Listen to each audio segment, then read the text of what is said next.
И на сцената идва Александра. Здравей, приятелко. Здравей! Здравей! Ти на колко си години? На 4,5. А откъде си? От Варна. Чак от Варна. Имаш още едно момченце от Варна. Познавате ли се? Не. Не се познавате. После ще ви запозная да станете приятелчета. Да, ставам приятелчета с момчета. Аз не ги обичам. Защо? Защото са...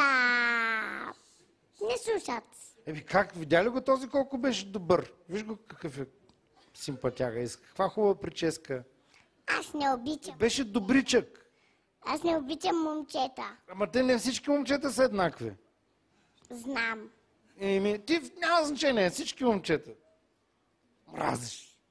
Да. Така ли? Да. Защо? Гледай какъв е симпатичен, аз пък бих му станал приятел. Нищо, както и да е. Двама момчета не мраза. Кои?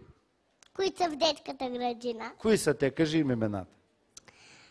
Павел и Марчин. Те са ти приятели. Да. С какво се различават от другите момчета? Не знам. Добрички са, каквото им кажеш, слушат.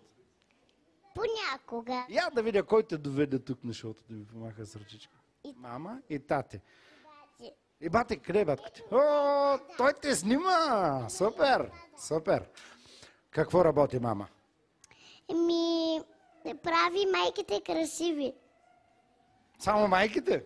Не. Които не са родили, не ги бива. И татковците. А татко ти какво работи? Строи блокови. Браво, много хубаво. Това е строител да си, много хубава професия.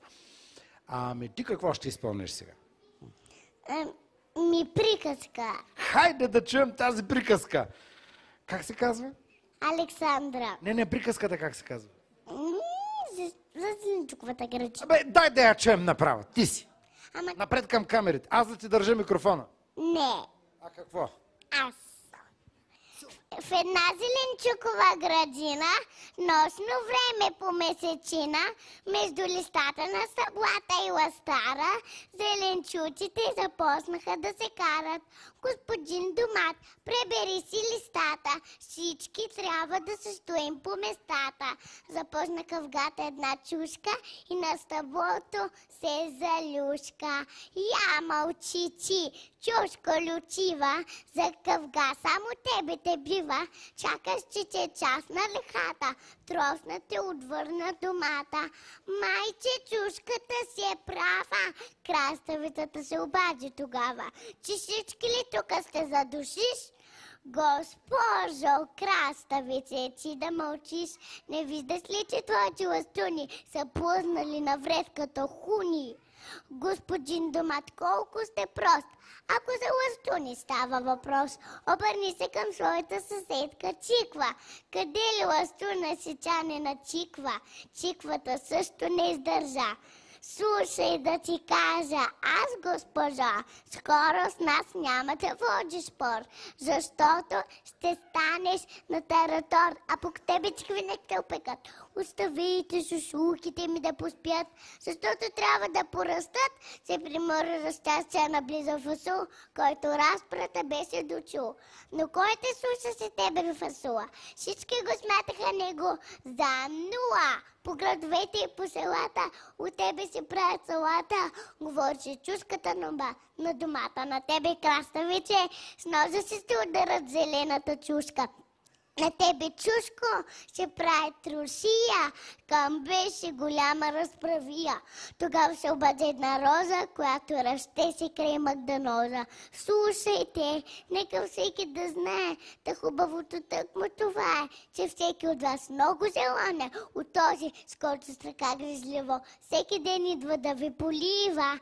Той знае, че ви сте витаминозни. Хайде, бъдете по-сериозни. Браво! Много беше дълго. Как го запомни? От детската градина. Кой те научи да го казваш? Госпожата. Как се казва? Лазерова и Димитрова. А те на две смени са ти учили да можеш да го запомниш. Много хубаво интересно. Лазерова ма учи. Така ли? А Димитрова те наглежда после. Да. Тя те изпитва докъде си научила. А какво ще станеш, като пораснеш голяма? Барелина. Защо? Ти си готова за артистка. Не искам. Балерина. Да. Красива усмивка към камерите. Аплодисменти.